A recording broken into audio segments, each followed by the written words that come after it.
आप सभी प्यारे विद्यार्थियों को मेरा प्यार भरा नमस्कार। प्यारे विद्यार्थियों, आज के कालांश में हम चर्चा करने वाले हैं एक नए बिंदु को लेकर के। आज का हमारा बिंदु रहने वाला है हिंदू महीनों के नाम। 12 आगे लिखा है, यानी हमारे हिंदू पंचांग के अनुसार 12 महीने हैं। उन महीनों के क्रम से हम क्या करेंगे, नाम, लेखन और उच्चारण आज के इस कालांश में सीखेंगे। तो आइए जुड़ते हैं मेरे इस वीडियो कालांश से। साथियों, सबसे पहले मैं महीनों के नामों की चर्चा करता हूं। पहला महीना जो रहता है वो रहता है चैत्र। दूसरा महीना जो रहता है वो रहता है वैशाख। चैत्र, वैशाख। तीसरा महीना रहता है ज्येष्ठ, ज्येष्ठ। चौथा जो महीना, चतुर्थ महीना जो रहता है चैत्र, वैशाख, ज्येष्ठ और अगला आता है आषाढ़। आषाढ़, आषाढ़ के बाद अगला महीना जो आता है चैत्र, वैशाख, जेठ, आषाढ़। आषाढ़ के बाद अगला जो महीना आता है उस महीने का नाम है श्रावण, जो अभी चल रहा है। श्रावण। श्रावण के बाद अगला जो महीना आता है वो आता है भाद्रपद। कौन सा महीना आता है? भाद्रपद। और उसके बाद 7वां जो महीना आता है श्रावण, भाद्रपद और अगला महीना जो आता है वो आता है आश्विन। 7 महीनों की हम चर्चा कर चुके हैं। भाद्रपद के बाद आश्विन आता है और आश्विन के बाद अगला महीना जो आता है, आश्विन के बाद कार्तिक आता है। कौन सा महीना आता है? कार्तिक माह आता है। आश्विन, कार्तिक। कार्तिक के बाद कौन सा महीना आता है? मार्गशीर्ष महीना आता है। कौन सा आता है? मार्गशीर्ष। मार्गशीर्ष। मार्गशीर्ष के बाद अगला जो महीना आता है वो अपना महीना है, मार्गशीर्ष के बाद पौष आता है। पौष, पौष। और पौष के बाद आता है माघ। और माघ के बाद जो अगला महीना रहता है वो रहता है फाल्गुन। इस प्रकार ये हिंदू पंचांग में क्या रहते हैं? 12 महीने रहते हैं। क्रम से देख लीजिए पुनः। चैत्र, वैशाख, ज्येष्ठ, आषाढ़, श्रावण, भाद्रपद, आश्विन, कार्तिक, मार्गशीर्ष, पौष, माघ और अंतिम महीना फाल्गुन। प्यारे विद्यार्थियों, यदि आपको प्रश्न पूछे कि हिंदू पंचांग के अनुसार या हिंदू महीनों के अनुसार प्रथम महीना कौन सा होता है, तो ये बिल्कुल प्रथम महीना जो होता है ये होता है चैत्र माह। और अंतिम की बात करें तो अंतिम माह कौन सा होता है? फाल्गुन माह होता है। फाल्गुन से पुनः चैत्र शुरू हो जाता है। प्यारे विद्यार्थियों, इस प्रकार ये 12 महीनों के नाम हैं। आपको शुद्ध लेखन और उच्चारण दोनों आने चाहिए। चैत्र, वैशाख, ज्येष्ठ, आषाढ़, श्रावण, भाद्रपद, आश्विन, कार्तिक, मार्गशीर्ष, पौष, माघ और फाल्गुन, यही इनका व्यवस्थित क्रम रहता है। अब हम बात करें एक माह के अंदर कितने दिन होते हैं, तो एक महीने में 30 दिन होते हैं। एक माह में, एक महीने में 30 दिन होते हैं। और इन 30 दिनों को हम कितने पक्षों में बांटते हैं? 2 पक्षों में बांटते हैं। कितने पक्षों में? 2 पक्षों में बांटते हैं। 2 पक्ष कौन कौन से होते हैं, इन पर हम चर्चा करते हैं ताकि अच्छी तरह से इन महीनों के कॉन्सेप्ट को हम समझ सकें। प्यारे विद्यार्थियों, जो 2 पक्ष होते हैं उनको हम अलग अलग नाम देते हैं। कौन सा नाम देते हैं ये आप देखिए। 2 पक्षों में हम 30 दिनों को बांटते हैं। और पहला पक्ष जो रहता है वो रहता है कृष्ण पक्ष रहता है, कृष्ण पक्ष। और दूसरा जो पक्ष रहता है वो रहता है शुक्ल पक्ष, शुक्ल पक्ष। 30 दिनों को हम कितने पक्षों में बांटते हैं? 2 पक्षों में बांटते हैं। और 2 पक्षों में बांटते हैं तो पहले का नाम रहता है कृष्ण पक्ष और दूसरे का नाम रहता है शुक्ल पक्ष। प्यारे विद्यार्थियों, हम इस कृष्ण पक्ष को बदी के नाम से भी जानते हैं और इसे सुदी के नाम से भी जानते हैं। अब हम हमारी सामान्य लोक भाषा में इस कृष्ण पक्ष को, बदी पक्ष को क्या कहते हैं? चानन पक्ष भी कहते हैं। चानन पक्ष अपनी लोक भाषा में, सामान्य भाषा में, और इसे हम उल्टा लिख दिया मैंने। कृष्ण पक्ष को हम क्या कहते हैं? कृष्ण पक्ष को हम अंधेर पक्ष कहते हैं। कृष्ण पक्ष को हम अंधेर पक्ष कहते हैं, जबकि शुक्ल पक्ष को हम क्या कहते हैं? चानन पक्ष कहते हैं। इस प्रकार ये कॉन्सेप्ट रहता है दो पक्षों का, 30 दिनों को। प्रत्येक पक्ष में कितने दिन होते हैं?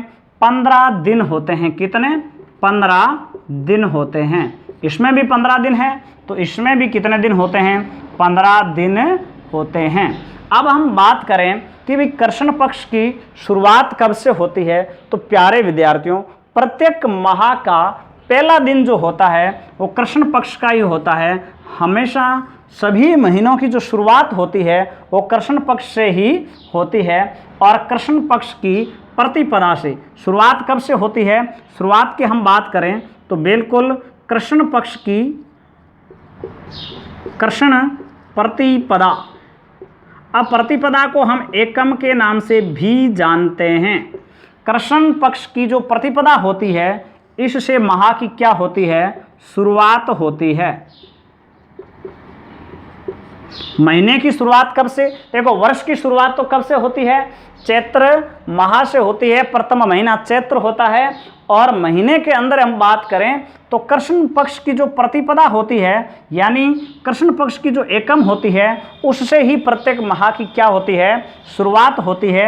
एकम के बाद द्वितीया, तृतीया, चतुर्थी, पंचमी, षष्ठी, सप्तमी, अष्टमी, नवमी, दशमी, और दशमी के बाद क्या आती है? ग्यारस जो आती है, जिसे हम ग्यारस भी कह सकते हैं, या हम हिंदी में एकादशी के नाम से जानते हैं। ग्यारस को, 11वें दिन को हम क्या कहते हैं? एकादशी कहते हैं। और उसके बाद द्वादशी, त्रयोदशी, चतुर्दशी, और अंतिम जो दिन होता है कृष्ण पक्ष का, उसे हम कहते हैं अमावस्या। क्या नाम देते हैं? अमावस्या नाम देते हैं। इन सब के अंदर हम क्या लगाएंगे? कृष्ण पक्ष लगाएंगे, जबकि अमावस्या में लगाने की आवश्यकता नहीं है, क्योंकि 15 दिनों में एक ही दिन जो होता है वो 15वां दिन है अमावस्या। इसमें आवश्यकता नहीं है, क्योंकि इस शुक्ल पक्ष में ये नहीं होगा। तो ये 15 दिन कंप्लीट हो गए। देखो, कृष्ण पक्ष की एकम प्रतिपदा से ये शुरुआत होती है माह की, और 15 दिन अमावस्या को कंप्लीट हो जाते हैं। यानी बीच में रहती है, प्रत्येक महीने के बीच में क्या रहती है? अमावस्या रहती है। 15वें दिन क्या रहती है? अमावस्या रहती है।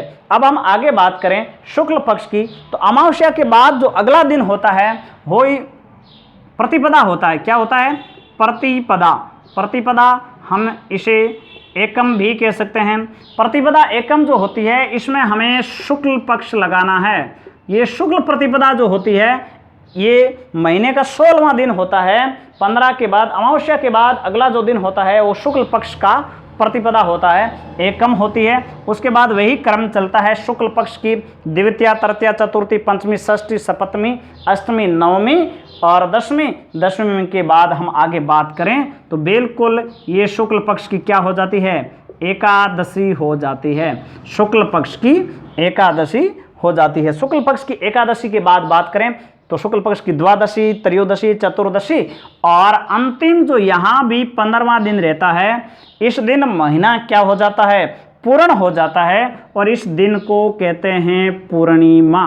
तो महीने का अंतिम दिन क्या कहलाता है? ये पूर्णिमा जो होता है, ये माह का या महीने का अंतिम दिवस होता है। हिंदी पंचांग में, हिंदी महीनों में महीने का अंतिम दिवस क्या होता है? पूर्णिमा। 15वां दिवस क्या होता है? अमावस्या। और 11वें दिन को हम एकादशी कहते हैं। कृष्ण पक्ष की भी हो सकती है, शुक्ल पक्ष की भी हो सकती है, यानी बाकी सब में सेम चलती है तो कृष्ण और शुक्ल दोनों में लगाना आवश्यक है।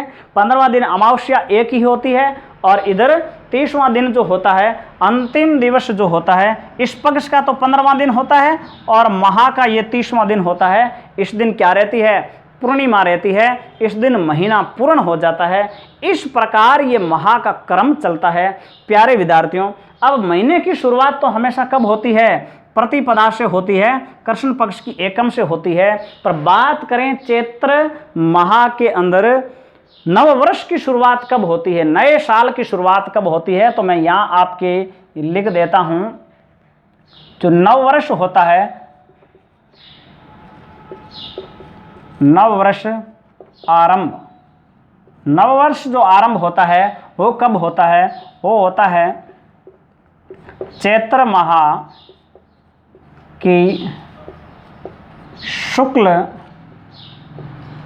प्रतिपदा यानी एकम से। बिल्कुल विद्यार्थियों, ये आपको ध्यान रखना है। प्रत्येक माह की शुरुआत तो कब से? हमने पढ़ा कि चैत्र माह से नए साल की शुरुआत होती है। वर्ष का, साल का पहला महीना चैत्र होता है, तो बिल्कुल चैत्र से क्या हो गई? शुरुआत हो गई। बद्धी से महीना यहाँ शुरू होता है। बिल्कुल यहाँ ध्यान रखना है, यहाँ कृष्ण प्रतिपदा से नव वर्ष की शुरुआत नहीं मानी जाती है। नव वर्ष की शुरुआत कब मानी जाती है? चैत्र माह की शुक्ल प्रतिपदा से ही मानी जाती है। इसके पीछे भी एक कॉन्सेप्ट है जिसे हम समझ सकते हैं अच्छी तरह से। मैं यहाँ आपको समझा देता हूँ कि हर महीने का अंतिम चंद्रमा क्या होता है? पूर्ण होता है, पूर्णिमा होती है। उसके बाद अगला जो क्रम चलता है वो कृष्ण पक्ष से चलता है। घटते क्रम में ये कृष्ण पक्ष रहता है और ये बिल्कुल अंधेरा होगा। यहाँ पर क्या आ जाएगी? अमावस्या आ जाएगी। बिल्कुल यहाँ से महा शुरू होता है, अमावस्या आ जाती है और आगे हम बात करें तो ये शुक्ल पक्ष यहाँ चलता है और ये पुणे क्या आ जाती है? पूर्णिमा आ जाती है। पूर्णिमा और कृष्ण पक्ष, फिर पूर्णिमा। तो बात नए चांद की है, नए चंद्रमा की है। नया चांद, नए चंद्रमा कब से शुरुआत होती है? यहाँ से होती है। इसलिए ये 16वां दिन जो होता है, इसी से ही क्या होती है? चैत्र माह के 16वें दिवस अर्थात चैत्र माह की शुक्ल प्रतिपदा से ही नव वर्ष की शुरुआत होती है। इस प्रकार साथियों, शायद मैंने ये जो कॉन्सेप्ट आपको समझाया है आप अच्छी तरह से समझ गए होंगे। इस प्रकार का ये क्रम रहता है। महीनों का क्रम भी आपने देखा और इसमें कृष्ण शुक्ल पक्ष का क्या कॉन्सेप्ट रहता है ये भी आप अच्छी तरह से समझ गए होंगे।